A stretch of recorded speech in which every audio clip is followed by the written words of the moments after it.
Salut à tous, aujourd'hui nouveau podcast un petit peu différent dans le sens où c'est la première fois que j'ai l'occasion d'interviewer une fille compétitrice, en l'occurrence donc Alison Testu.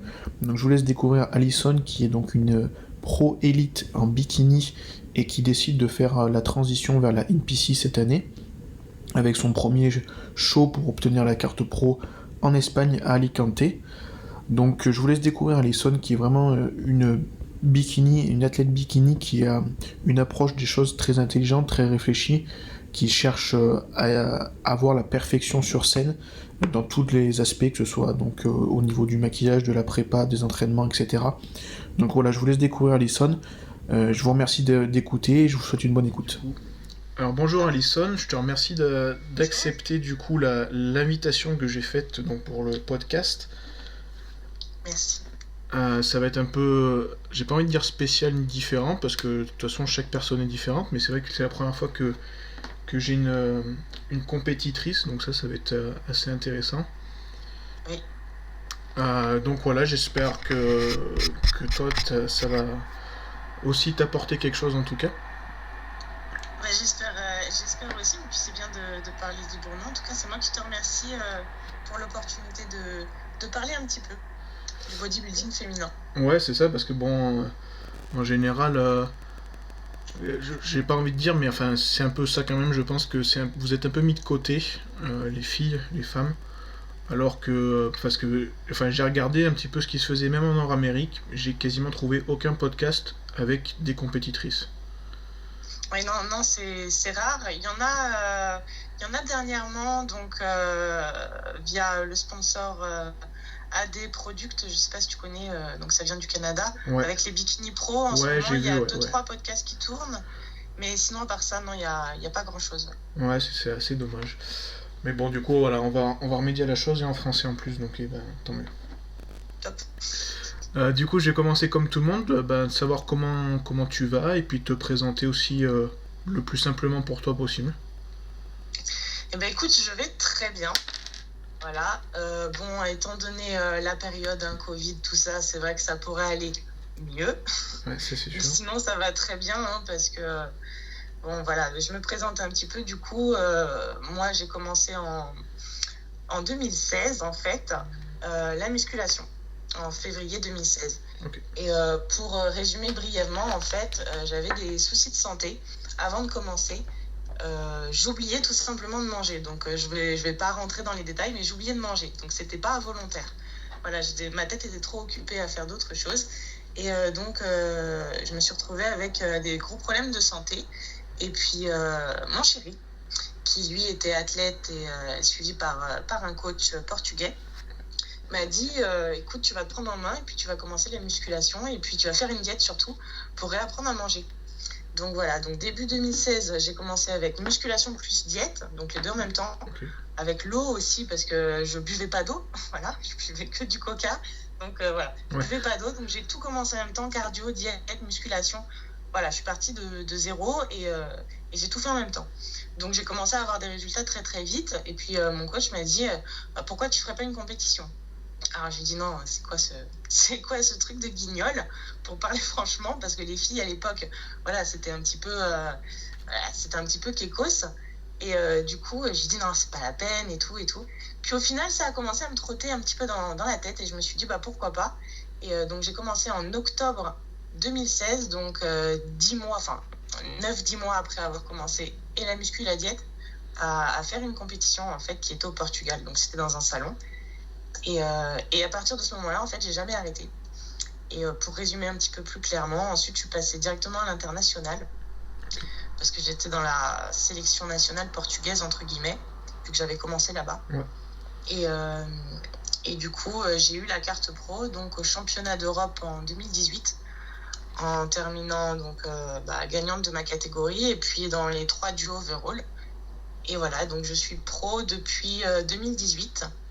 Et depuis 2 semaines, j'ai quitté mon statut Elite Pro pour retourner en NPC amateur. Voilà. Parce que l'image d'Elite Pro s'est dégradée au fur et à mesure du temps, évidemment. Manque de marketing, tout ça. Et du coup, c'est vrai qu'à l'époque, mon rêve, c'était pas Olympia. Et aujourd'hui, les rêves changent. Donc voilà. Donc d'ici 6 semaines maintenant, parce qu'au début c'était censé être 4, j'étais censée faire Metz, NPC Metz The Conqueror Classic.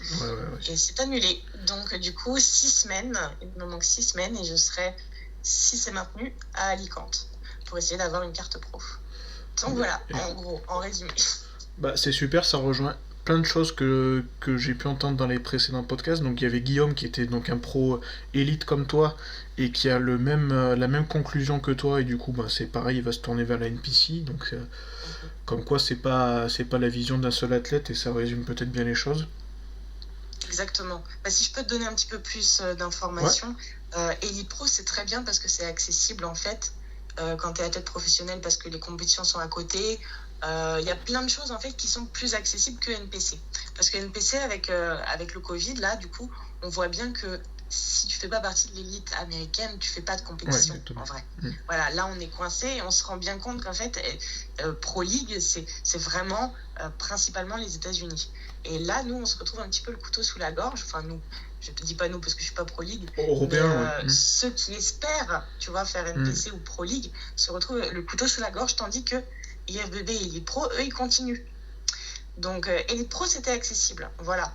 Mais cependant, si on est, entre guillemets, ce que je n'étais pas encore, si on est un leader en Elite Pro, jamais on aura les mêmes opportunités qu'un leader en Pro League, malheureusement. Et c'est ça qui m'a poussé, et je pense Guillaume aussi, c'est ça qui m'a poussé à me tourner vers NPC, quitte à complètement abandonner mon statut pro et retourner en amateur. Quand tu parles il n'y a pas la même reconnaissance. Voilà. Quand tu parles d'opportunités, tu parles aussi de sponsors, par exemple ? Ah oui, tout à fait. Pourquoi ? Parce que j'ai pu constater, bien sûr, je peux pas forcément tout citer parce qu'il y a pas mal de choses dont on n'a pas le droit de parler, mais j'ai constaté que quand on est par exemple une bikini NPC, on a potentiellement plus de chances d'avoir des plus gros contrats auprès du même sponsor que si tu es athlète pro, Elite Pro. Ouais. Je sais pas si tu vois ce que je veux dire. Pourquoi ? Parce qu'en fait, l'éventualité d'aller un jour à Olympia nous donne forcément plus de visibilité. Et rien qu'un truc, j'ai constaté que depuis 2 semaines, depuis mon annonce de passer en NPC amateur, j'ai pas encore fait de compétition. Les abonnés sur Instagram ne font que grimper. Et je n'ai jamais vu ça. Je n'ai pas changé forcément quoi que ce soit dans ma façon de publier, dans ma façon de faire les choses. Mais d'un coup, on intéresse plus de monde. Et forcément, les réseaux sociaux et les sponsors, c'est lié. Donc, en gros, voilà. Donc, pas les mêmes opportunités, c'est sûr. Oui, et puis après, je reviens sur ce que tu as dit. Mine de rien, c'est dommage parce que, en soi, à la base, c'était bien parce que ça offrait peut-être une fédération, entre guillemets, un peu plus européenne. Mais quoi qu'il arrive, pour la plupart des athlètes, je pense pas me tromper, il n'y a pas le rêve Olympia au bout de la ligne, quoi. C'est ça, il n'y a pas le rêve Olympia. Alors après, il y a d'autres choses qui sont très très bien, parce que quand on arrive à être un leader en Elite Pro, on a des gros contrats qui sortent.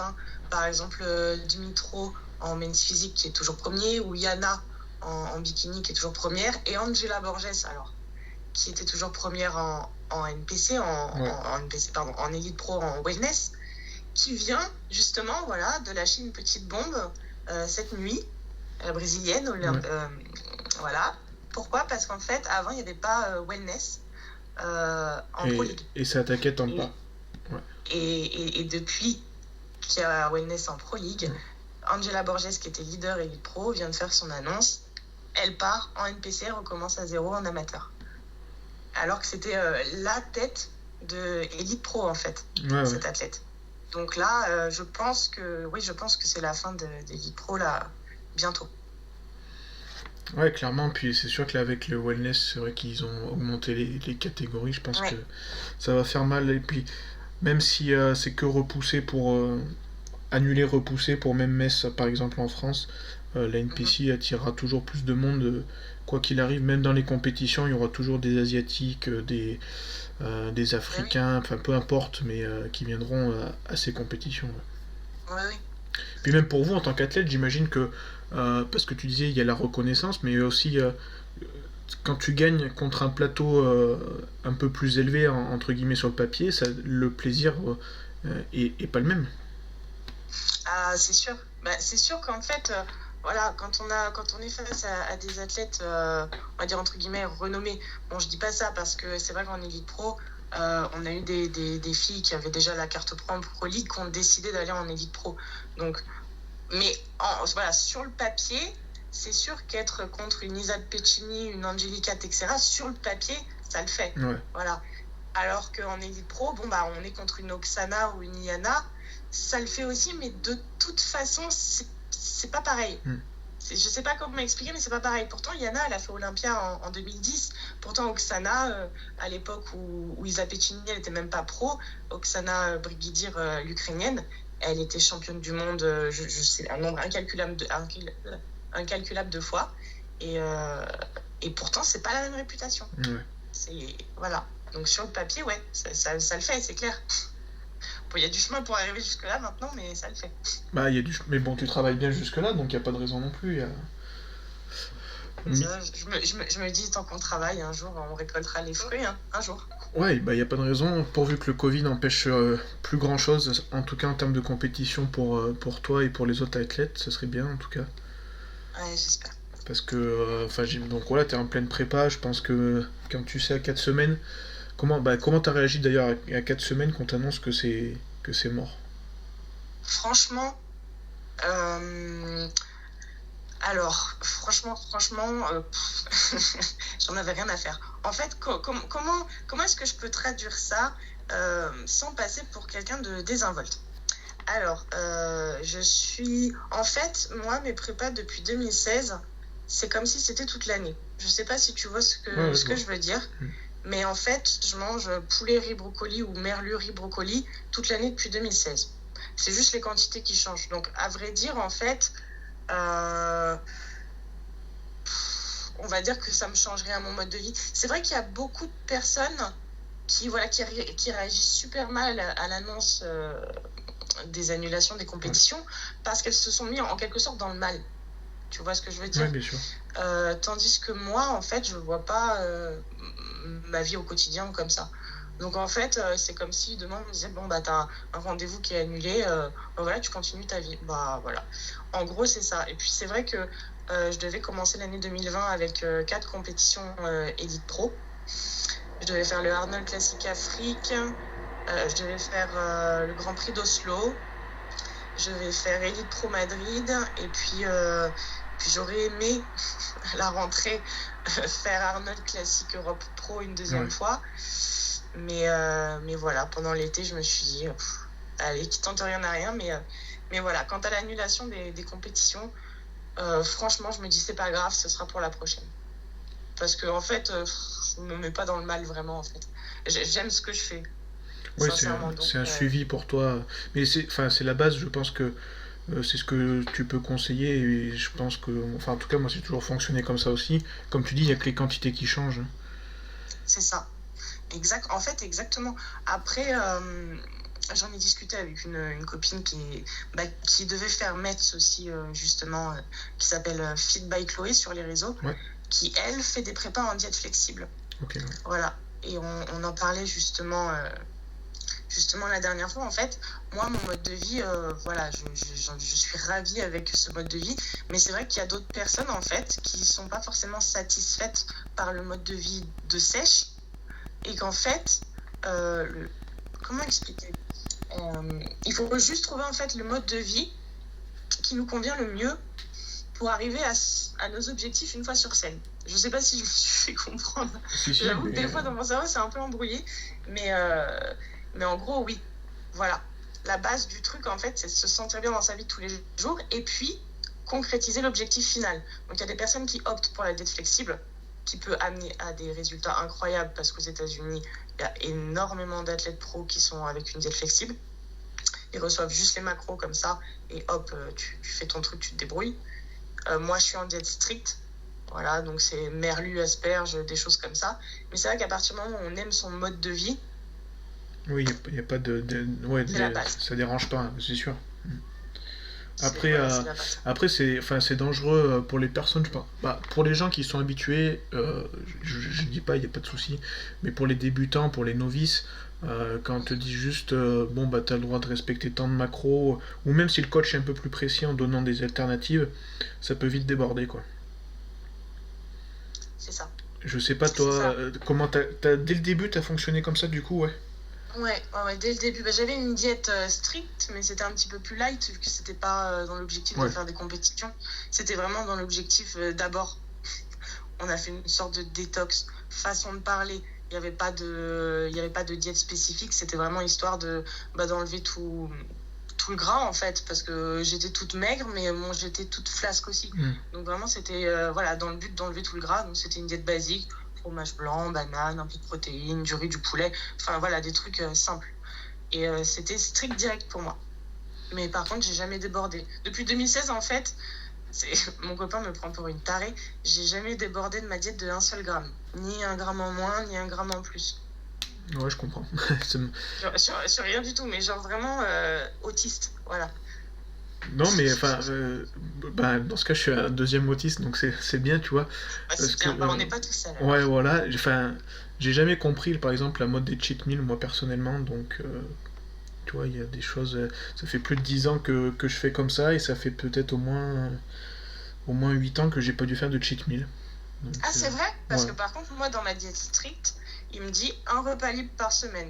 Ouais, mais Voilà. j'ai le droit aussi, mais bon, pour Tu le fais l'instant, pas? ouais, non. Pas vraiment.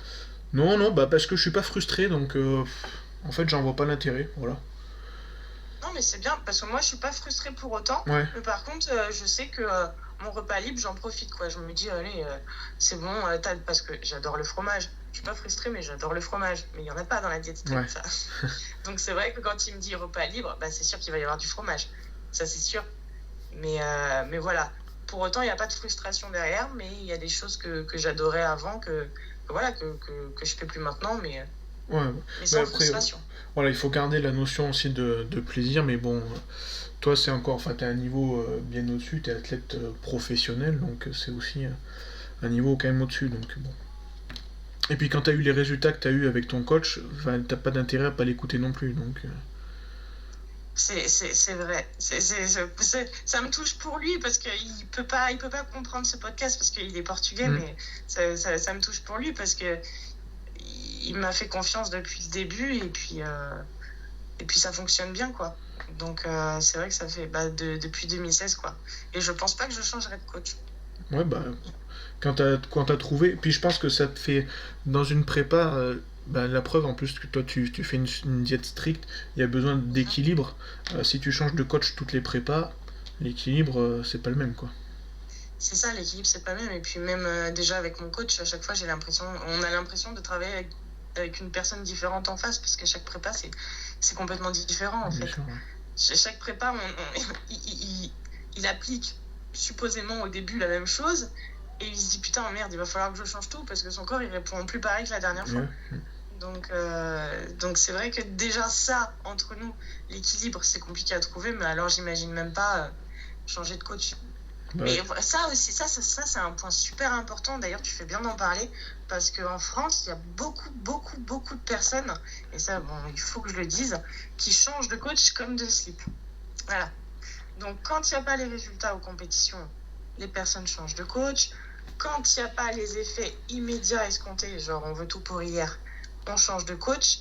Mais en fait, non, ce qu'il faut savoir, c'est que le coach, il a besoin de temps, voire des années, hein, parce que nous, ça fait quoi? Ça fait 5 ans qu'on travaille ensemble.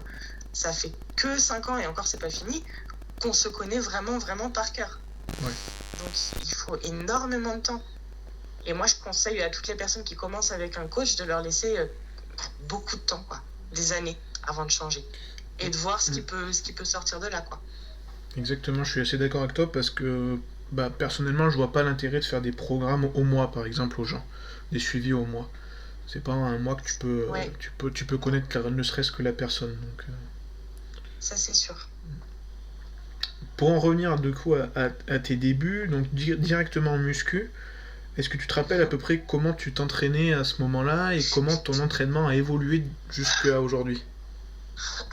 Alors déjà, je suis rentrée à la salle et je savais pas je savais pas quelle machine était quoi. Voilà. Ouais. Tout simplement. Je suis partie avec mon copain à la salle et ça se passait mais pas bien du tout. Parce que lui, il me prenait pour une andouille. Et puis moi, j'écoutais ce qu'il me disait, mais je faisais pas correctement. Ouais. Donc du coup, déjà, ça se passait dès le début très très mal. Ensuite, j'ai regardé donc les mouvements sur YouTube, les machines, etc. Je me suis dit, je vais pas casser la tête de mon coach, je vais essayer de me démerder toute seule. Voilà. Et au début, mon copain m'a toujours dit, tu mets pas lourd, tu fais correctement le mouvement en entier, complet, pas rapide, lent sur le négatif. Et si tu vois que tu peux mieux faire, tu montes la charge. Mais tant que tu connais pas le mouvement par cœur, tu montes pas la charge. Et donc en fait, jusqu'à l'année dernière, je me suis entraînée pratiquement que au ressenti et pas en charge lourde. Et principalement, j'avais des séries, je donne un exemple vague, mais en général, mes entraînements, c'était 4 à 5 exercices par groupe musculaire par jour, parce que j'ai un groupe musculaire différent chaque jour. Okay, ouais. Et ensuite, par exercice, c'était 4 ou 5 séries qui pouvaient aller entre 12 et 20, en général. Voilà. Donc, c'était pas forcément des séries pour prendre en masse musculaire ou en volume. C'était vraiment histoire de dessiner. Voilà. Donc, dans un premier temps, j'étais vraiment dans tonique, dessin, tout ça.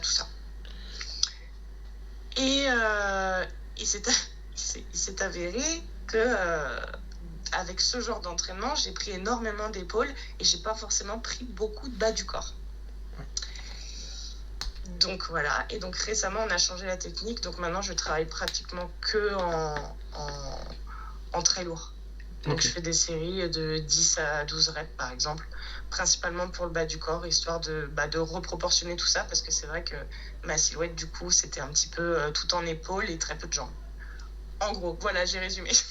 Non, mais c'est super ce que tu dis parce qu'il y a plein de choses à noter, notamment parce que là aussi ça va être l'occasion de briser quelques tabous et quelques idéaux qui sont faits sur l'entraînement des femmes par exemple.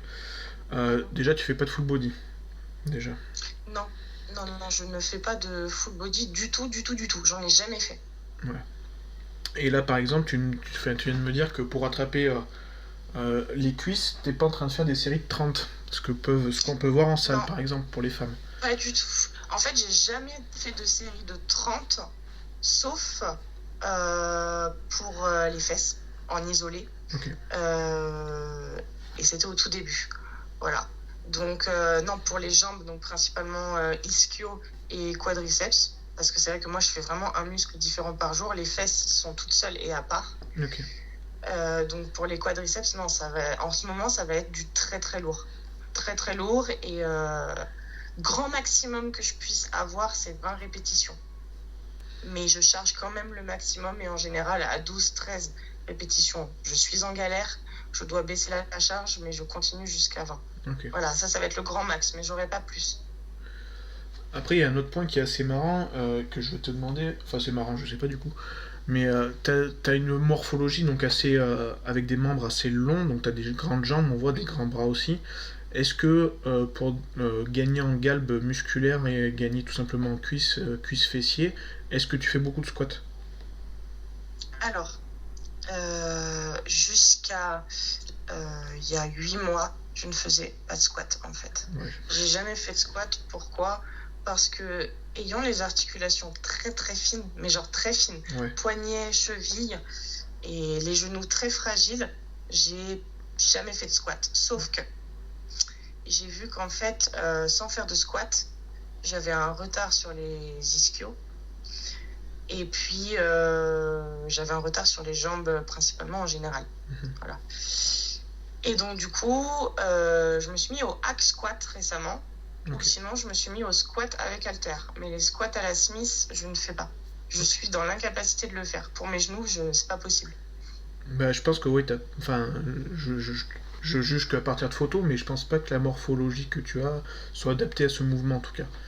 Ah, pas du tout. Donc, et même la presse, des fois, donc la presse à 45 degrés, même la presse, des fois, c'est compliqué pour mes genoux. Ouais. T'as pu peut-être, je sais pas comment sont Et ta salle, mais est-ce que t'as du belt squat par exemple, ce que tu fais avec la terre en fait, grosso modo. J'ai... Ouais, non, j'ai pas. Ouais, c'est dommage.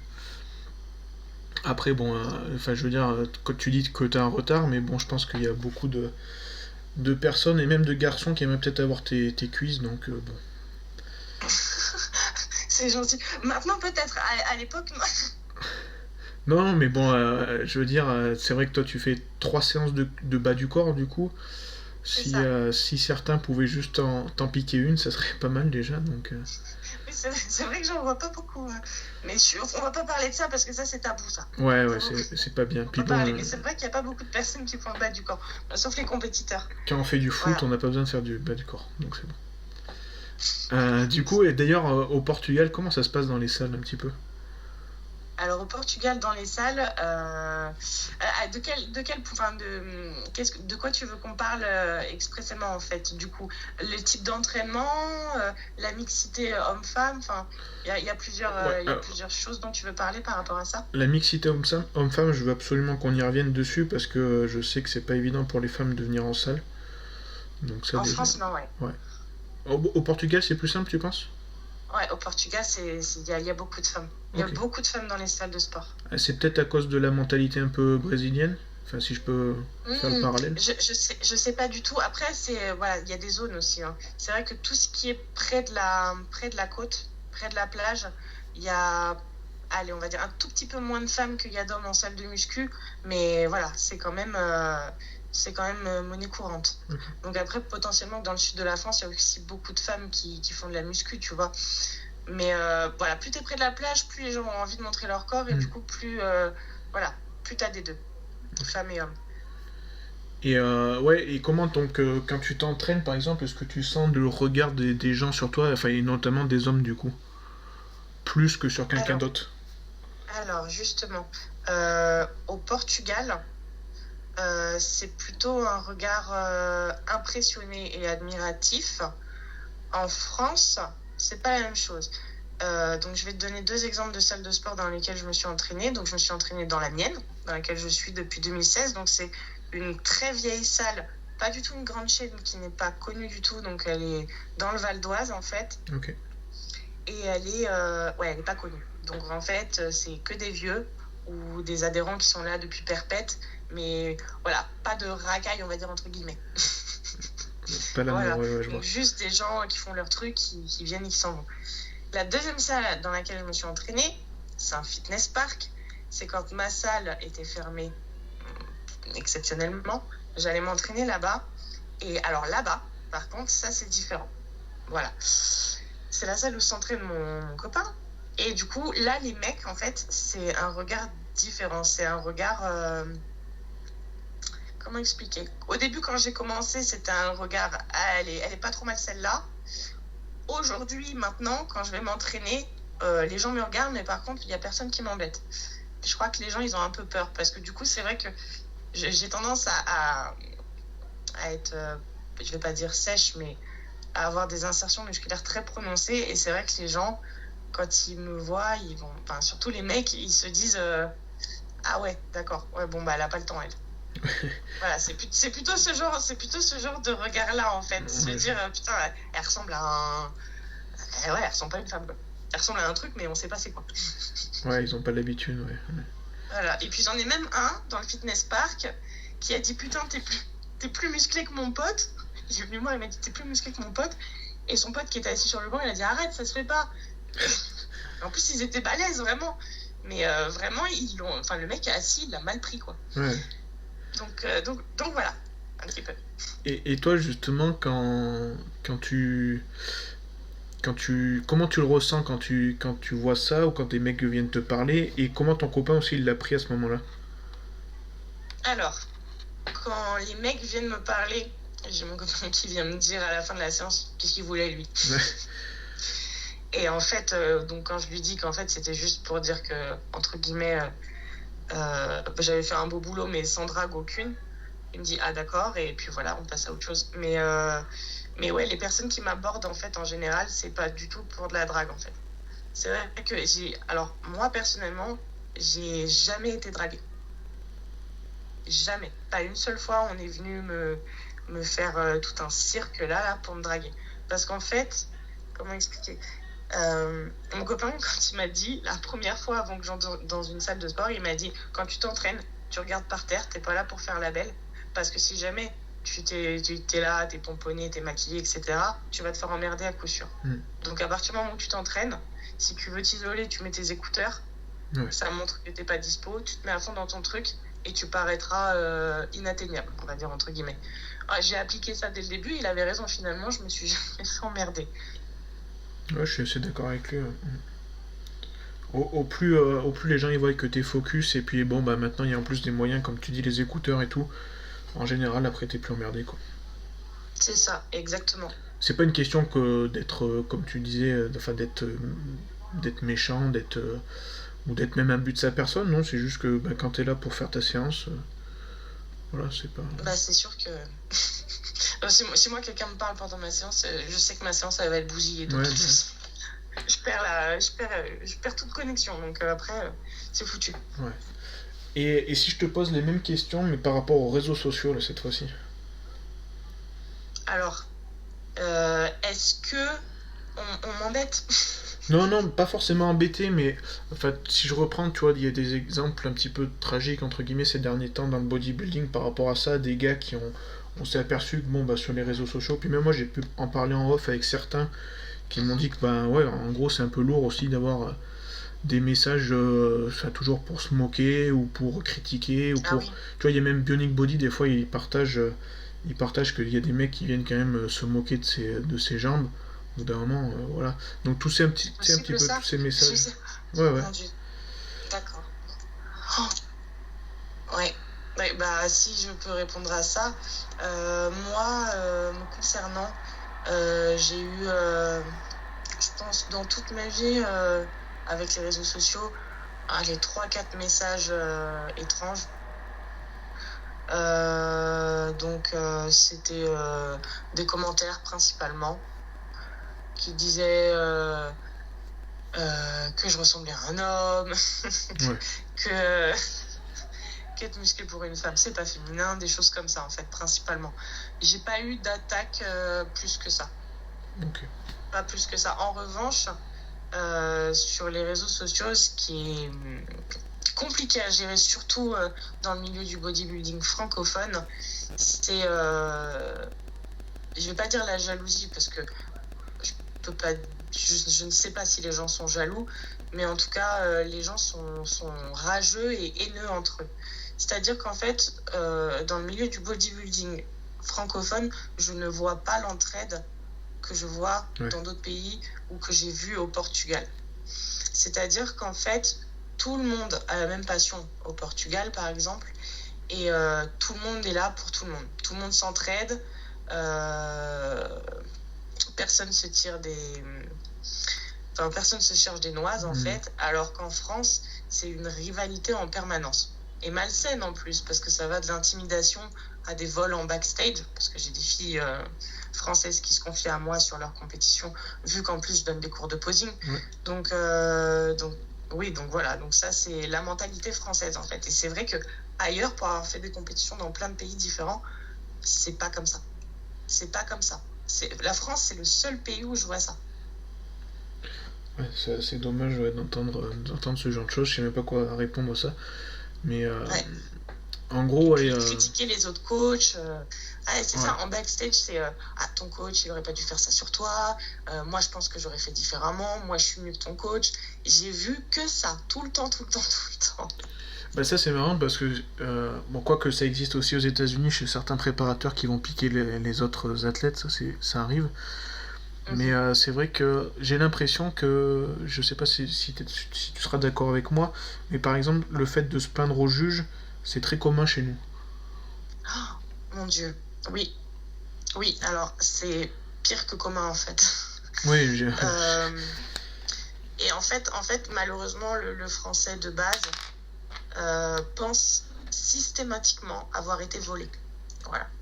Et en fait, ça c'est inadmissible. C'est inadmissible. C'est-à-dire qu'en fait, le premier, il va être content et il est premier. Mais tous les autres, ils vont tous se plaindre d'avoir été volés. Donc au bout d'un moment, Oui, Il faut vraiment se demander, en fait, voilà, qui est-ce qui a été volé. Si tout le monde a été volé, personne n'a été volé, finalement. c'est Donc, ça. donc en fait, voilà, ce que j'ai constaté en France, c'est que quand les gens perdent, ils ne se remettent pas en question, ils ne se voient pas avec un regard objectif. Et ce qui fait grandir, en fait, c'est justement de se regarder avec un regard objectif. Par exemple, mon expérience, ma première compétition au Portugal. Tout le monde m'a dit, ma famille, mes proches, ah, t'es parfaite, tu vas gagner, tu vas gagner. Et puis moi, je les croyais, j'ai jamais fait de compète. Donc je me disais, ils ont peut-être raison. Non, ils ont tort. Ils disent ça parce qu'ils t'aiment. Donc j'ai fait top 6. Voilà, on était 10. Donc c'était pas forcément excellent. Mais pour une première compétition, bon, allez, au moins un podium, j'étais contente. Sauf que moi, sur scène, j'ai pas compris ce qui m'était arrivé. Tout le monde m'a dit, ah, tu vas être première, tu vas être première.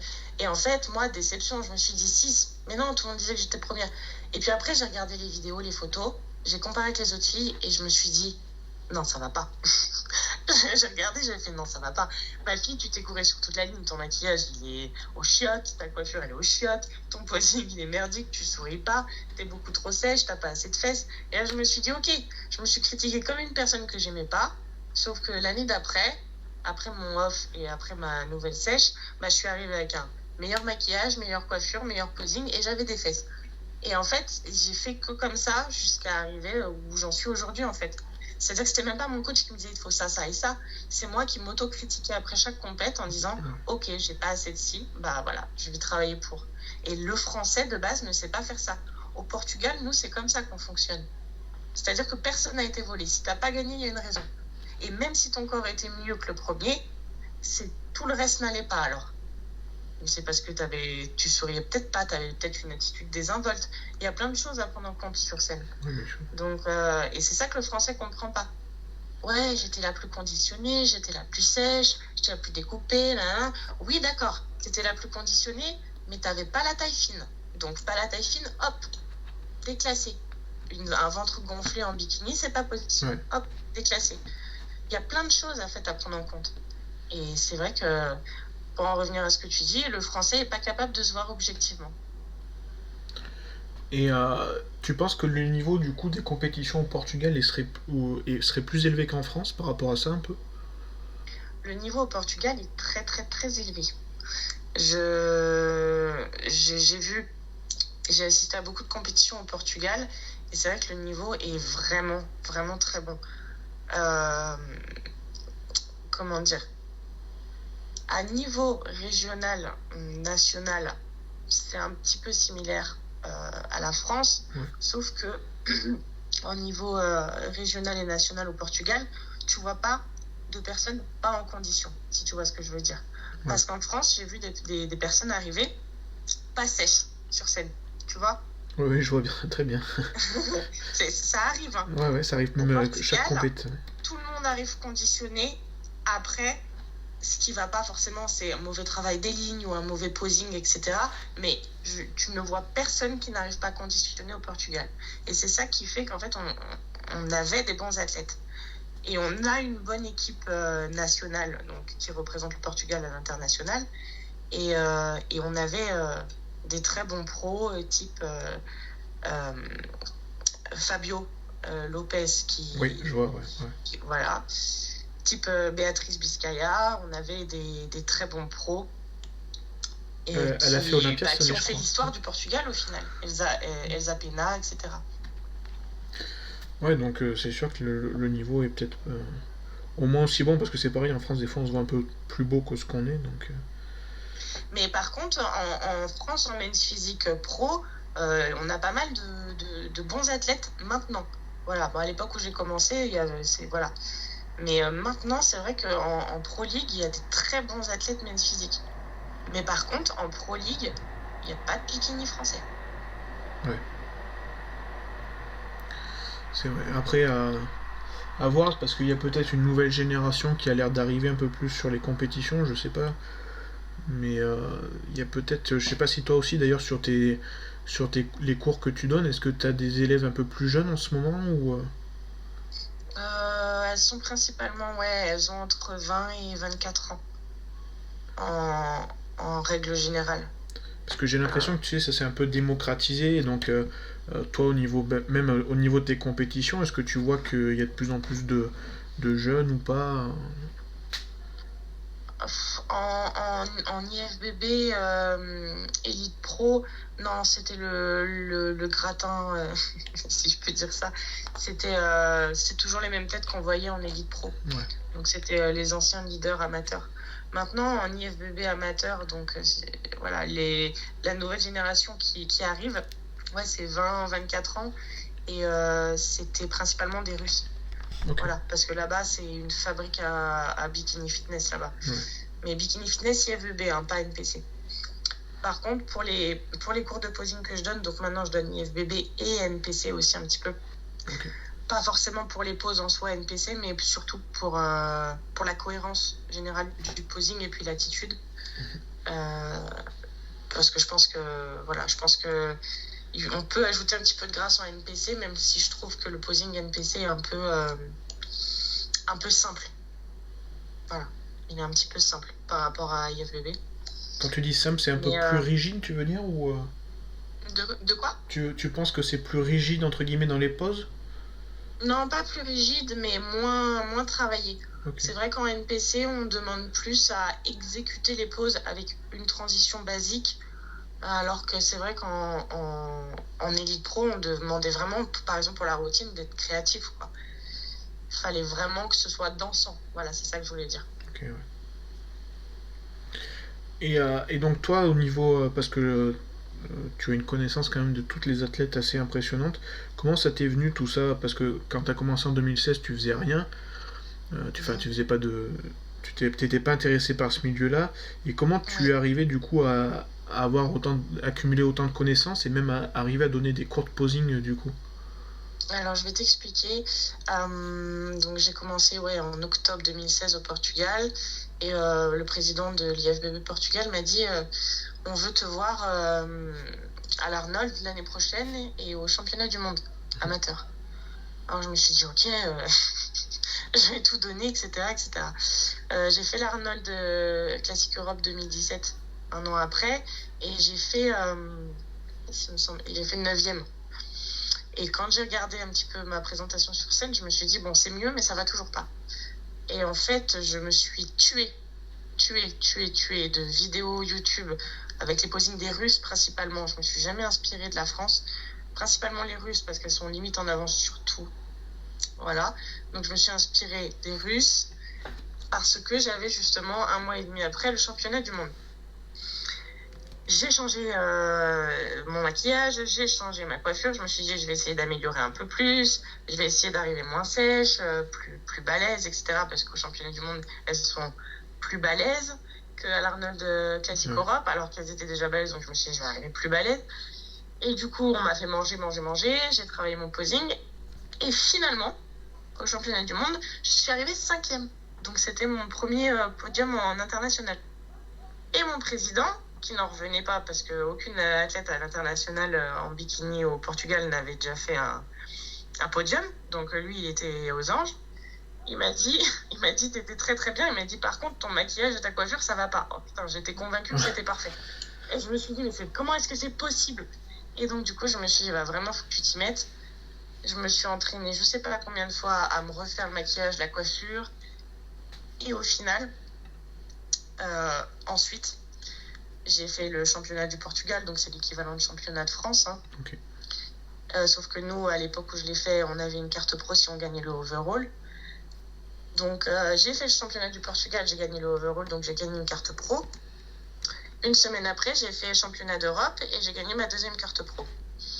Et en fait, c'est à partir de ce moment-là où je me suis dit, voilà, ça t'a servi de bosser ton maquillage, ta coiffure et ton posing surtout, parce que c'est le posing qui a fait la différence, je pense, au championnat d'Europe. Et en fait, à partir de ce moment-là, j'ai pas arrêté d'essayer de me mettre à la page sur mes connaissances parce que Bikini Fitness, tout change hyper vite de saison en saison. Ouais, les goûts des bikinis, la coiffure, le posing, il n'y a plus rien qui est pareil en fait. Donc il faut systématiquement se mettre à la page parce que sinon on peut vite passer pour quelqu'un de has-been. Et par exemple, quand je dis has-been, sans méchanceté aucune, par exemple, les bikinis que je vois à Colmar, tu vois, elles ont beaucoup de potentiel physiquement. Mais ce que je vois, c'est beaucoup trop old school, tu vois. C'est pas, même en termes de design de bikini, même en termes de posing, coiffure, maquillage, c'est pas assez proche de ce qui se fait maintenant. Voilà, et en fait, moi, je voulais vraiment pas avoir cette image-là, entre guillemets, de pas être à la page comme les Russes. Parce qu'à l'international, t'es face à des Russes. Ouais, bien Donc, sûr. si tu passes pour une has-been, bah, les juges vont pas te regarder. Donc, je me suis dit, bah, je vais apprendre avec les Russes. Et en fait, j'ai fait que regarder YouTube et regarder Instagram, en fait. Et je me suis dit, tu vas te créer ta propre routine, ton propre truc. Et tu vas essayer de rivaliser avec des filles qui ressemblent déjà, depuis qu'elles sont nées, à des Barbies. Voilà. Ouais, mais c'est marrant, mais surtout en plus, enfin, si t'as réussi à apprendre comme ça et à le retranscrire donc à tes élèves, si on peut dire, enfin, c'est énorme le travail que t'as dû faire et que tu fais du coup. C'est gentil. Ouais. Mais je suis contente parce que je suis contente parce que du coup, bah, j'étais la première portugaise de l'histoire, parce que vu que je représentais le Portugal, voilà, Ouais. à avoir gagné championnat continental, donc Europe. Bon, j'ai pas gagné monde, hein, mais Non, mais voilà, c'était la première de l'histoire à avoir gagné Europe. Et, euh, et, et voilà, donc pour le Portugal, c'était très très très très cool. Et jusqu'aujourd'hui, pour l'instant, il n'y en a aucune autre qui a réussi à gagner ni Europe ni monde, quoi. Mais je pense justement que c'est ça qui manque en fait. Et pour les Françaises aussi, hein, ce qui manque en fait, c'est de regarder ce qui est tendance et ce qui se fait en ce ouais. moment. Et tu penses Donc, que si, parce que être tendance c'est une chose, mais être créatif aussi, est-ce que ça peut être un frein du coup par rapport à ça? oui, bah oui. Oui, parce qu'en fait, surtout en bikini, et moi je parle de mon expérience en IFBB, hein, pas en NPC, parce que Mm. ça n'a rien à voir, Ouais. mais en IFBB, il faut, à travers le posing, montrer sa personnalité. Parce qu'en fait, le problème, c'est que, par exemple, à Santa Susana, au championnat d'Europe, Ouais. sur scène, dans les catégories, on est 40. Donc, tu as allez, 80% de chances de tomber sur des filles qui ont que des bikinis rouges et qui sont toutes blondes. Ouais. Donc, toi, pour te démarquer, bah, il faut que tu sois pas blonde, que tu n'aies pas un bikini rouge et que tu sortes du lot. Donc, que tu montres quelque chose de différent. Donc, en fait, limite, tu dois t'inspirer des Russes, mais tu dois pas faire la même chose qu'elles. Parce que, en fait, on dirait toutes des clones. C'est vraiment une usine. On a l'impression qu'elles sont sorties. Voilà, t'as juste le numéro de série qui est différent.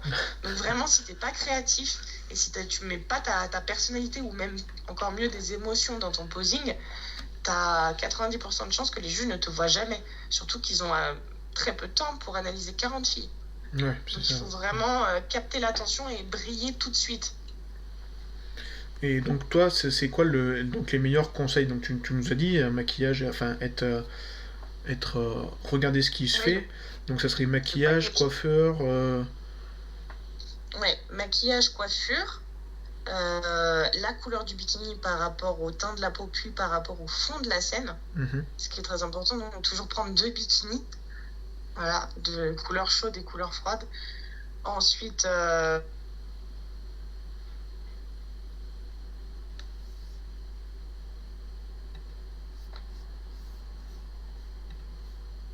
est-ce qu'on sourit assez? Est-ce qu'on transmet assez d'émotions?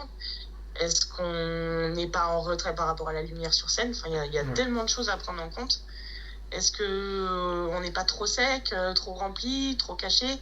Enfin, voilà, il y a plein de choses à prendre en compte. Donc tout ça, il faut en fait faire le package parfait. Et en plus, donner de l'émotion. En plus, donc faut avoir un côté un peu acteur entre guillemets sur scène quoi. Oui et non. Ouais. Ouais, faut En pas que ça fait, il fasse faut faux, mais apprendre. Ouais. ouais, Il faut apprendre à montrer ce qu'il y a vraiment à l'intérieur de nous. bien sûr. Donc en fait, c'est un boulot d'acteur, mais comment dire, acteur pour de vrai. Ouais, je vois. Non, mais par exemple, enfin, je sais pas, mais sur ta première compétition, tu dois avoir forcément plus d'appréhension et de tact que sur la dernière, par exemple. Oui, oui. Donc c'est quelque chose qu'il faut apprendre à gérer. Est-ce que toi, tu arrives, par exemple, sur les cours de posing que tu donnes, à donner des conseils aux personnes? Le seul conseil que je donne aux personnes, c'est qu'il faut arrêter de penser. À partir du moment où on est en backstage, il faut couper le cerveau. La routine, on la connaît, le posing, on est censé le connaître, vu qu'on est censé le réviser depuis longtemps. Donc juste couper le cerveau et arrêter de réfléchir. Et se dire, je souris, je fais ce que je connais, et puis je m'en vais. Exactement. Et si possible, penser à des choses, pourquoi on est là, qu'est-ce qu'on a traversé pour arriver là. Est-ce que c'était facile, est-ce que c'était dur? Si c'était dur, essayer de le faire ressentir au juge. Essayer de faire ressentir une émotion positive que c'était dur les gars, mais je suis là quand même. Regardez, je vais tout donner. Donc voilà, j'essaye de dire ça à mes cours de posing. Le pire du boulot, il est derrière. Manger du merlu et des asperges, pas pour tout le monde, mais voilà. Donc maintenant sur scène, il faut juste montrer ce qu'on est et ce qu'on vaut. Je vais te poser encore 2 questions par rapport au posing, au posing et à la scène. La première, c'est tout simplement, vu tout ce que tu me dis, je pense que le budget je parle juste de la scène, doit être plus important que pour un homme, forcément. Les préparations sont pas les mêmes. Ça représente combien à peu près, si ça te dérange pas, du coup, de dire combien représente tout ça? Alors, donc, on va parler juste de la scène, parce qu'après, c'est vrai que la préparation en amont... non, mais ça, c'est pas trop quantifiable, ça dépend de chaque personne. C'est aléatoire en fonction de la diète et en fonction de l'endroit où tu vas. Mais pour la scène, en amateur en tout cas, tu as les frais d'inscription, donc qui s'élèvent entre 200 et 300 euros par compétition. Donc voilà, tu as la licence annuelle de la fédération au nom de laquelle tu concours. Donc en général, c'est entre 100 et 150 euros. Donc annuellement, ça. Ensuite, tu as le TAN. Donc le TAN, c'est entre 120 et 150 euros la compétition. Tu as le maquillage, c'est entre 150 et 200 euros pour la compétition, avec la coiffure. Je réfléchis. Bikini, c'est 500-600 euros directement. Chaussures, 90. Les bijoux, c'est des breloques. T'as tout dépensé, donc tu peux aller chez Claire's. T'en as pour 19 euros avec 2 bracelets et des boucles d'oreilles. Et qu'est-ce que je voulais dire? Le package pour le photographe, c'est 25 euros. Et puis l'hôtel et l'avion, hôtel, allez, 300-400 et avion 300-400 en fonction de l'endroit où tu vas. Et voilà, et sans parler de la diète mensuelle, on va dire une diète mensuelle, c'est à peu près, allez, moi je paye à peu près 50 euros de course par semaine, c'est pas énorme. Hein. Ouais, ça va. 50 euros, ça va, oui. 50 euros de course par semaine. Riz poulet. Ouais, bien sûr, mais bon, les quantités diffèrent pour certains et ça monte un peu plus. Voilà, c'est ça. C'est ça. Mon copain, c'est pas la même chose. Hein. J'en ai à entre 80 et 120 euros par semaine. Ouais. Donc moi, je suis à du 200-250 euros par mois de course. Et puis, oui, voilà, un petit peu plus quand même. Ouais, je suis plus proche des 120 euros aussi par semaine. Ouais, c'est ça. C'est les protéines. Vous avez plus de protéines, donc ça coûte plus cher. Ouais, ça doit être ça.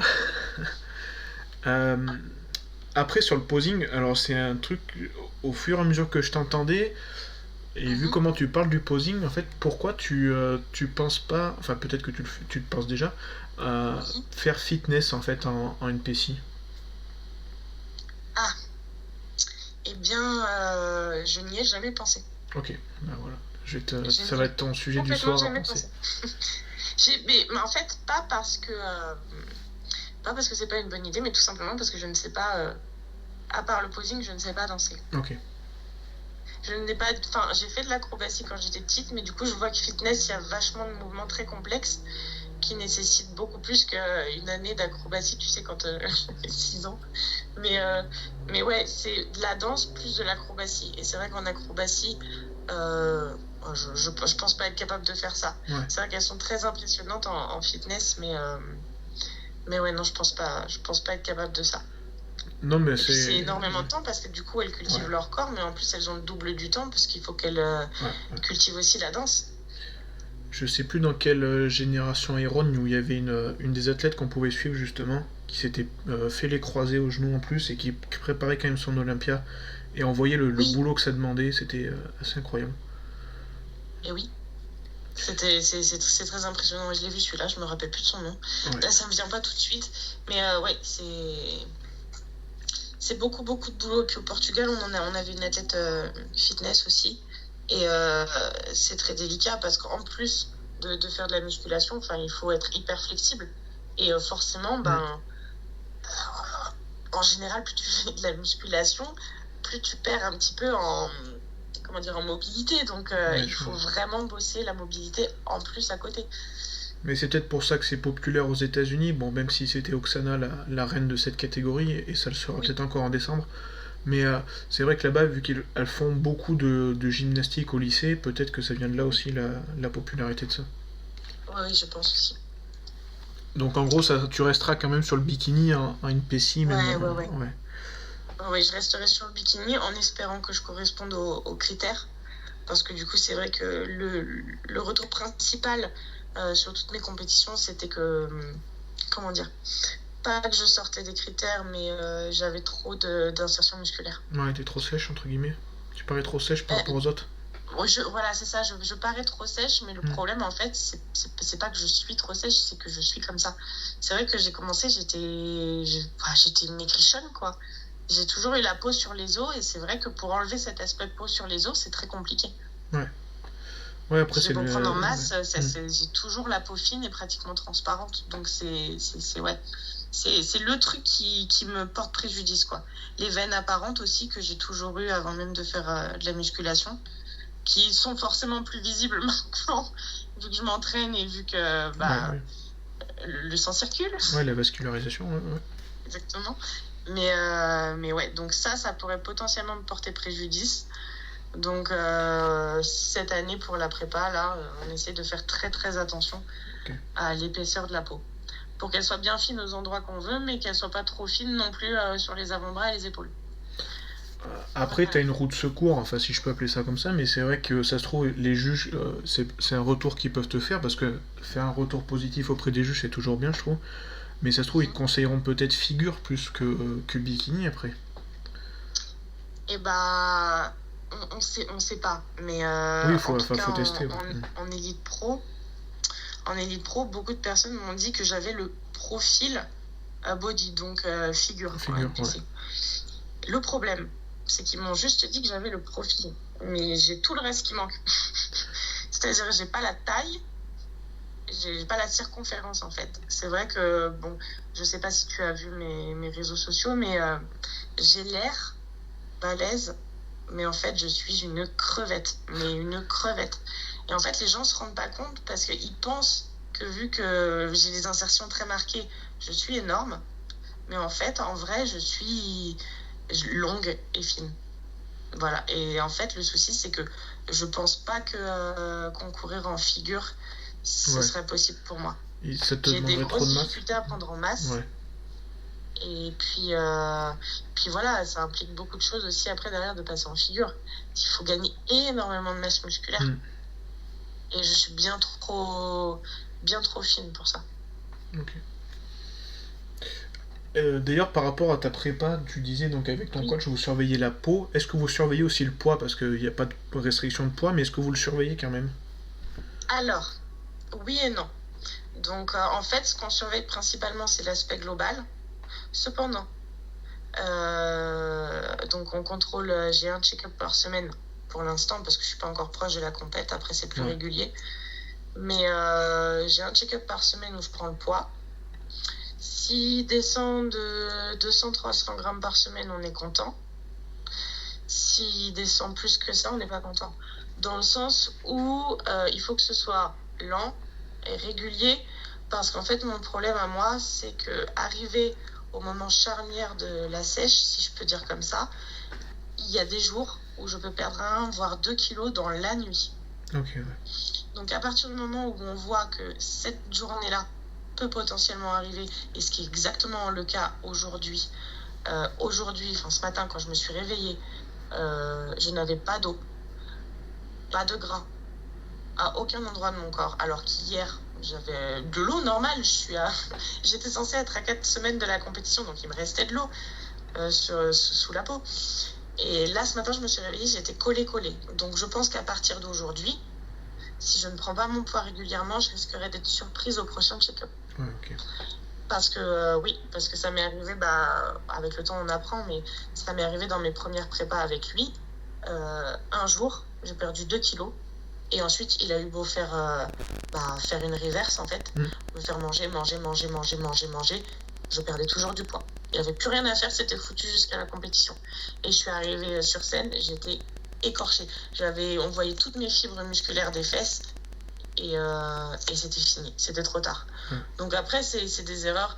Il s'est excusé, mon coach, il m'a dit oui, je suis désolée. Et je lui ai dit mais c'est pas toi, c'est nous. Enfin, qu'est-ce qu'on peut, on n'en sait rien. On peut pas savoir. Il m'a dit ouais, j'aurais dû te remplir et tout. Mais j'ai dit mais t'as fait tout ce que tu pouvais de toute façon. C'est juste qu'il faut la prochaine fois, faut plus attendre que ce moment-là arrive. Donc oui, on contrôle le poids, mais c'est pas un facteur qui va déterminer si je suis prête ou pas. Bien sûr. Tu vois, c'est juste le facteur qui va déterminer si je suis en mode mon coach il a une expression pour ça, en train de faire l'alien. Voilà. Je suis en train de me bouffer moi-même. Ouais, je comprends le truc. Mais, je vais te poser 2-3 petites questions juste avant de terminer, parce que c'est vrai que c'était un peu décousu, mais bon. Du coup, donc tu fais pas de décharge-recharge avant le concours? Ça dépend en fait. Décharge, non. J'en ai jamais fait et je n'en ferai jamais. Tu peux pas décharger quand tu es toujours au brocoli merlu, donc bon, c'est un peu compliqué. Non. En fait, en vrai, ma diète, là, elle a toujours été assez riche. Je dis brocoli, merlu, mais voilà, avec le merlu, j'ai du riz. Oui, mais j'ai des pancakes le matin, enfin ça va, je suis pas trop à plaindre. Mais je fais pas de décharge. C'est-à-dire qu'en fait, j'ai jamais plus d'1 jour sans glucides par semaine. Ok, ouais, donc ça va déjà. Là, aujourd'hui, j'en ai pas du tout de jour sans glucides. Tu vois, ça m'arrive jamais. J'ai quelques repas sans glucides, plus proches du soir. Ouais. Mais sinon, c'est pas tous les soirs. Voilà, j'ai plutôt une diète cyclique en fait, et j'ai une diète cyclique jusqu'à la fin de ma prépa. Sauf la veille et l'avant-veille de la compétition, où en fait, ce qui se passe, c'est que l'avant-veille du jour de la compétition, à partir de toute la journée en fait, à partir du matin, j'ai 0 glucides, jusqu'au soir où je commence à manger plus de glucides, jusqu'au lendemain où je commence à recharger, on va dire entre guillemets, sans avoir déchargé avant. Et récemment, on a appris qu'en fait, sur moi, valait mieux pas couper l'eau. Donc en fait, sur moi, on n'augmente pas l'eau la dernière semaine. Du moins, on le fait plus. Avant, on l'a fait et on s'est rendu compte qu'en fait, l'aspect global sur scène n'était pas du tout le même. J'étais beaucoup plus vide et écorchée quand on faisait la peak week, en fait. Et sauf que pour bikini, c'est pas ce qu'on veut. Voilà. Bikini, ce qu'on veut, c'est que le muscle il soit rempli d'eau, en fait, pour que ce soit bombé et pour que ce soit féminin, quoi. Donc en fait, moi, à partir de maintenant, je fais plus de peak week. Donc plus les 7-8 litres d'eau la semaine, pas de décharge du tout, et juste une recharge la veille, et le jour J, une diète normale, et roule ma poule. Mais une fois de plus, c'est encore bien. Pas de décharge. C'est encore bien ce que tu dis, parce que même si tu es à quelques semaines d'une compétition, tu manges des glucides, alors parce qu'il y a beaucoup de filles qui se privent de glucides, on sait. Oui, et attends, tu vas voir après. Ouais. Tu fais une diète cyclique aussi. J'ai vu après, et mon coach il a récupéré plein de personnes qui avaient passé des mois en décharge, sans glucides. Ouais, mais c'est ça. Pendant plusieurs mois. Et voilà, donc mon coach donne une diète normale après, et puis les filles font boum. Ouais, c'est ça. Ouais, mais oui. Et tout ça pour suivre une mode et qu'il faut pas suivre. Enfin, je sais ce que. Non. C'est un peu ridicule des fois, les réseaux sociaux, ou même pas que les réseaux sociaux, parce qu'il y a certains aussi médias normaux, on va dire, qui ont véhiculé ça, et c'est pas. Renseignez-vous ou faites-vous accompagner, parce que ça mérite quand même de pas faire n'importe quoi avec son corps. Et au niveau des calories, tu penses que tu es à peu près à combien? Parce que beaucoup de gens se réfèrent à ça. C'est juste pour donner une indication. Alors, quand j'étais en off, donc jusqu'à... c'était combien? On a commencé à 10 semaines de la compétition. Donc, on a commencé, juillet. C'est ça, juillet. Donc, quand j'étais en off, j'étais aux alentours de 2800-3000 calories, à peu près. Je vais dire en moyenne, parce que vu que je suis en cyclique, ça dépend des jours. Voilà, parce que ma diète dépend des jours d'entraînement en fait. Bien sûr. Donc sur le bas du corps, j'avais des diètes plus riches, donc 3000 calories, et puis sur les autres jours, j'avais plutôt 2600-2700 calories. Ce Donc qui ça, est... c'était ma diète de off, mais attention, off confiné. Hein. Ouais, ok. Donc c'était un off confiné avec élastique. Oui, donc t'aurais Donc été en c'était salle, pas, voilà, c'était pas un vrai off. Si j'avais eu la salle, voilà, je pense que ça aurait été plus de ça aurait été calories. plus, bien sûr. Donc là, c'était un off de maintien propre. Non, mais ce qui est énorme pour une femme. C'est énorme, mais en fait, mon coach, il a toujours voulu nous donner nous donner le Bien plus sûr. à manger possible, dans le sens où pour sécher après, il suffit de hop, tu retires un peu de riz par-ci Ouais, par-là exactement. et tu mets personne dans le mal en fait. Et tu niques le métabolisme de personne. Et en fait, sur moi, ça marche. Et donc là, maintenant, tout de suite, je sais pas combien de calories je suis, mais par contre, je sais les calories que j'avais la semaine dernière, avant d'avoir beaucoup de merlu partout. Donc je pense que ça doit changer. Mais j'étais à 2003-2004 calories. Ok. Donc en fait, jusqu'à la semaine dernière, ouais, 2003-2004 calories en moyenne sur la semaine. Voilà. Donc ouais, Et donc là, je pense c'est que je bon. fais 2002, quelque chose comme ça.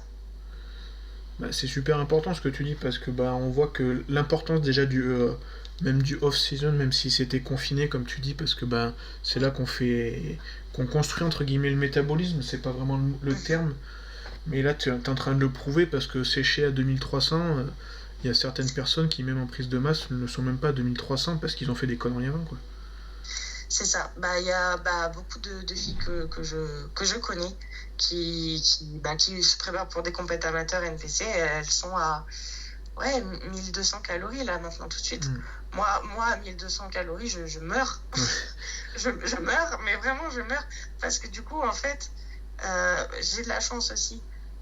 Sans prétention aucune, hein, mais j'ai de la chance parce qu'en fait, j'ai une bonne génétique. Ouais, t'as le métabolisme de base qui marche bien, je pense, ouais. Qui est ultra rapide, très rapide. Et en fait, c'est pour ça aussi que du coup, je peux manger autant, et juste maintenir. Parce que voilà, il y a voilà, on n'est pas tous lotis pareil, malheureusement. Donc, c'est sûr qu'après, voilà, moi, je suis le cas extrême de j'ai trop de chance. Mais après, pour une personne normale, c'est vrai que si on pouvait sécher avec du 1800 calories, ce serait cool. Donc pour ça, ouais, il faut bien gérer le off-saison. Ouais, c'est à pas se précipiter parce que je pense que c'est pareil, tu t'es pas précipité, t'es pas arrivé du jour au lendemain à 3000 calories ou même à 2200 en sèche. Ta première sèche, je pense pas que t'étais à 2200 à mon avis. Non, pas du tout. Bah non, pas du tout parce que déjà, il n'y avait pas grand-chose à sécher parce que j'avais pas beaucoup pris. Ouais. Donc déjà... Non mais voilà, c'est... Donc j'étais un petit bébé, donc ouais, j'avais pas grand-chose à manger, quoi. C'est vrai que c'était merlu, galette de riz, quoi. Et puis il y avait pas beaucoup de merlu, hein. C'était 50-60 grammes, donc c'était... Voilà, mais c'était au début. Ouais, mais voilà, t'as pris le temps de progresser dans tous les sens du terme, parce que comme tu disais, ton entraînement a progressé, même ton approche des compétitions a progressé, donc c'est bien, ça montre qu'il faut tout simplement apprendre à se connaître, en fait. C'est ça. Et le truc le mieux, mais alors ça, on a mis longtemps avant de l'apprendre tous les deux avec mon coach, mais le truc le mieux, en fait, c'était d'avoir une super diète riche en glucides le jour de l'entraînement des fessiers. Mais alors ça, mais c'était bonus. Bah, c'est sûr. C'était bonus. Parce que du coup, là, cette fois-ci, je vois vraiment la différence. Parce que c'est vrai qu'avant, j'avais toujours une dominance épaule, et c'est vrai que là, maintenant, c'est plus le cas. Voilà, et ça a bien marché, ça. Donc, toutes les personnes qui ont des cheat meals, par exemple, ou qui ont des jours plus hauts et qui ont le choix dans l'ordre des entraînements, c'est vrai que c'est plus intéressant d'entraîner le point faible autour de la journée qui est haute en glucides, ou avant ou après le cheat meal. Moi, je dis la cheat meal parce que c'est vrai que quand on est au Portugal, on avait tendance à dire là, mais voilà, le cheat meal, c'est vrai que c'est mieux si on peut s'entraîner avant le point faible, à la rigueur après. Ouais, mais alors là encore une fois, c'est bien que tu dis ça parce que la preuve que les hommes et les femmes sont pas différents, parce que c'est comme ça que, en tout cas moi, c'est les exemples que j'ai, c'est comme ça que ça marche le mieux, que j'ai suivi, c'est comme ça que ça marchait mieux.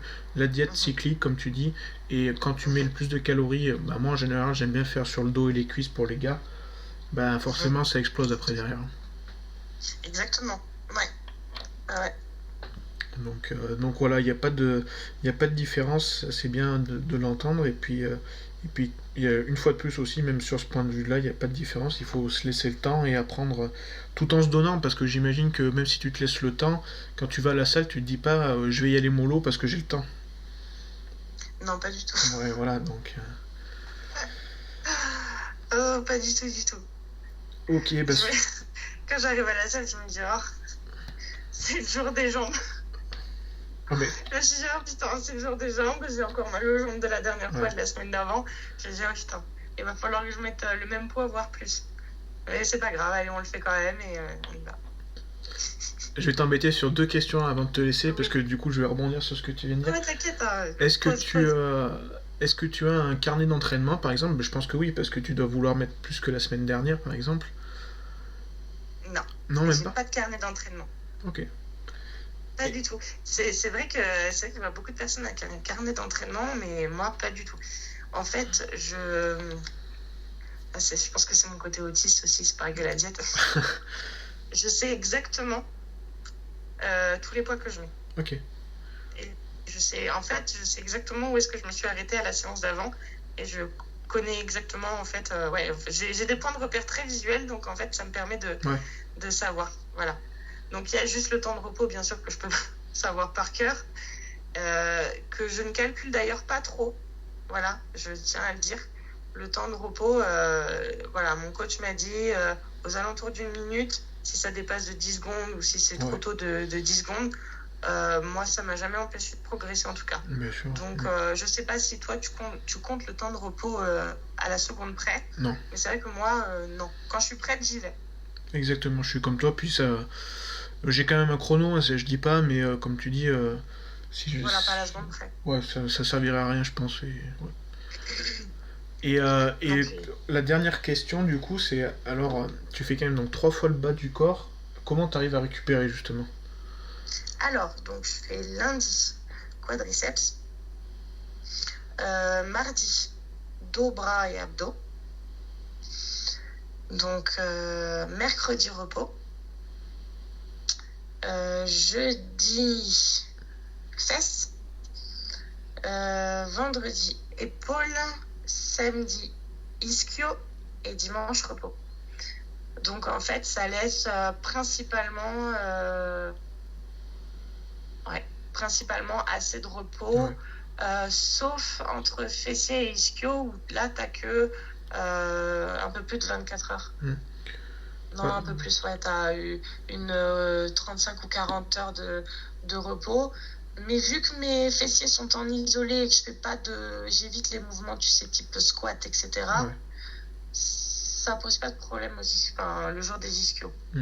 Oui, puis les ischios sont des muscles assez endurants, donc ça devrait pas être trop dérangeant.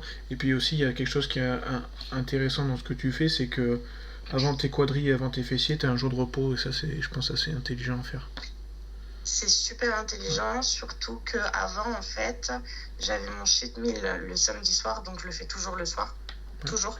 J'ai le choix du moment, mais je le fais toujours le soir. Je te dirai pourquoi juste après. Donc samedi soir, j'avais le cheat meal.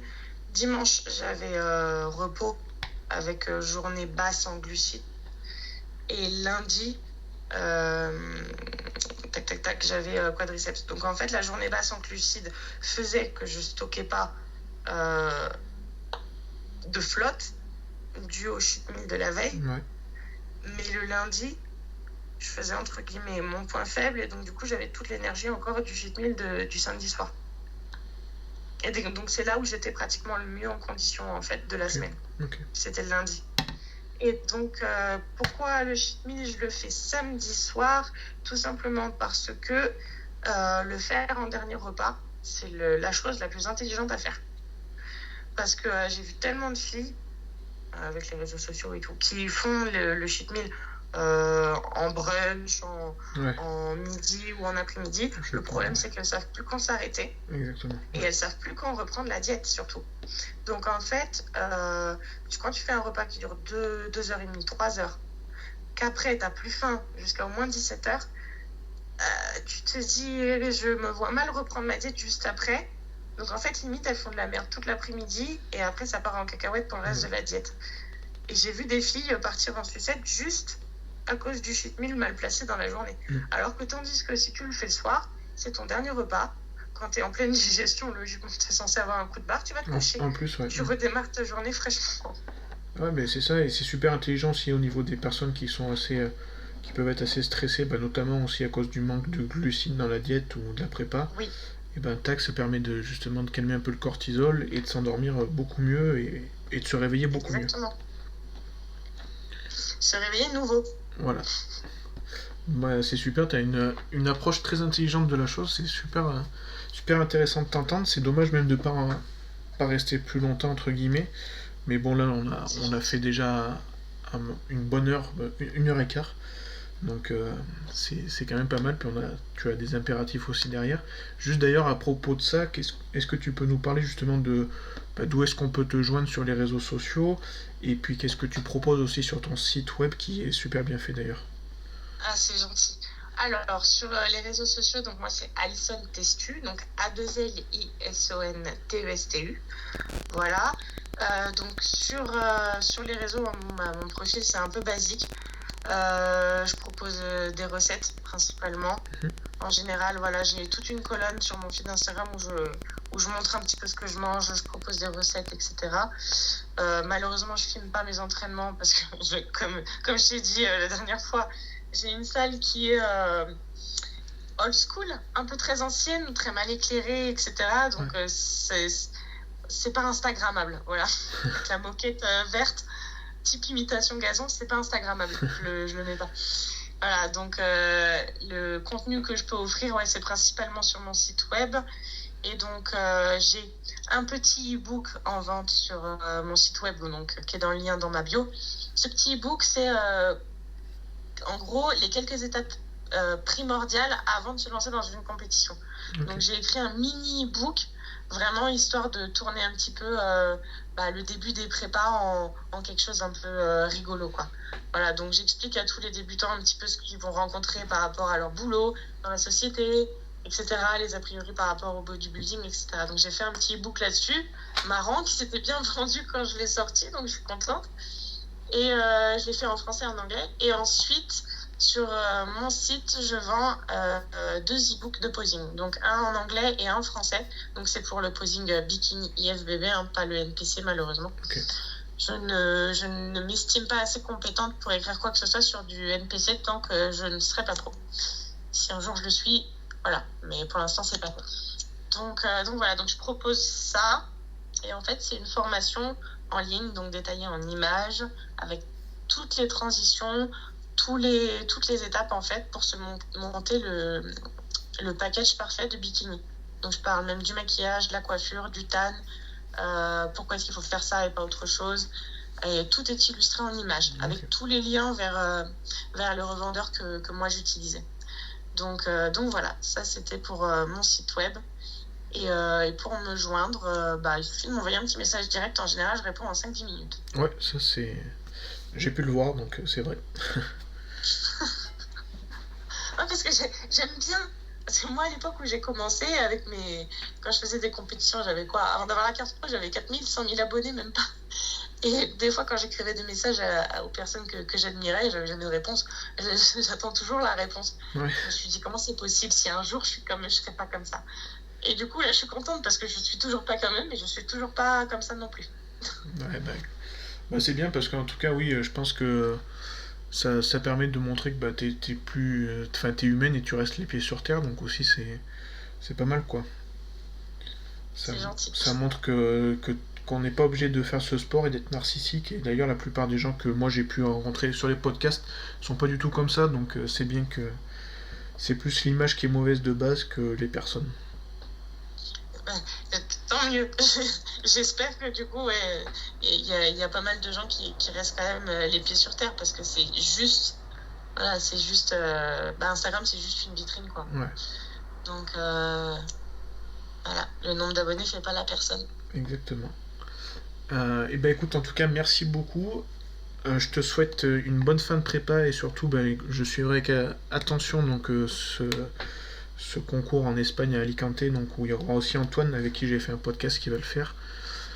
exactement. Donc j'espère que ça sera tout plein de réussite pour les Français et Portugais du coup maintenant. Et Mais oui, mais juste pour mon peuple portugais, parce que c'est ouais. vrai que du coup maintenant je vais représenter la France. Mais puis voilà, bah écoute, je sais pas quel est le mot sur lequel tu voudrais finir ce podcast.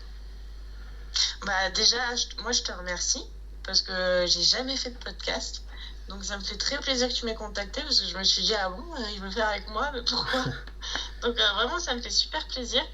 Puis ensuite, oui, un petit mot pour la fin. Bah vraiment, moi, vraiment ce que j'aimerais, parce que du coup là, on l'a fait en français, donc le public va être francophone forcément. Ouais. Donc ce que j'aimerais un petit peu, c'est si je pouvais aiguiller les francophones à changer légèrement de mentalité là-dessus, et plutôt à aller chercher de l'inspiration dans l'esprit sportif ailleurs, en dehors de la France. Vraiment, tant, tant par la conception en fait de l'image du bodybuilding, l'esprit d'équipe en fait au sein de ce sport, même si sur scène on est rivaux, on n'est pas obligé de se tirer dans les pattes, tout ça, tout ça. Donc Ouais. vraiment, ça c'est moi un truc qui me tient à cœur. J'aimerais que les Français aillent chercher vraiment ailleurs qu'en France. Dans le sens où on n'est pas obligé de se comporter comme ça. Parce que c'est vrai que moi, depuis que je suis de retour sur le circuit français, du coup, pour représenter la France en amateur NPC, ben, je ne vois que ça. Je vois que ça, mais ça me fait mal au cœur parce que c'est pas ce à quoi je suis habituée, ni à l'international en IFBB, ni en IFBB Elite Pro. J'étais pas habituée à ça. C'est vrai que l'esprit, c'est vraiment la fraternité à tous les niveaux et j'ai juste pas vu ça en France. Donc si les gens pouvaient être voilà, gentils et disciplinés et corrects et respectueux, ça serait top. Voilà, c'était mon message de la fin. Ok, pas de souci. Bah écoute, encore merci à toi et puis je te dis donc à Merci. bientôt et puis peut-être après l'obtention de ta carte pro, pourquoi pas faire un autre podcast. On, on verra, j'espère, je croise les doigts. Ouais, ça va te porter chance, t'inquiète pas. Espérons, mon Dieu. Ça marche. Ouais. Ben, merci beaucoup et puis ce sera avec plaisir si jamais tu veux faire un deuxième podcast. Donc pas de souci. Et ben merci. À bientôt. Merci.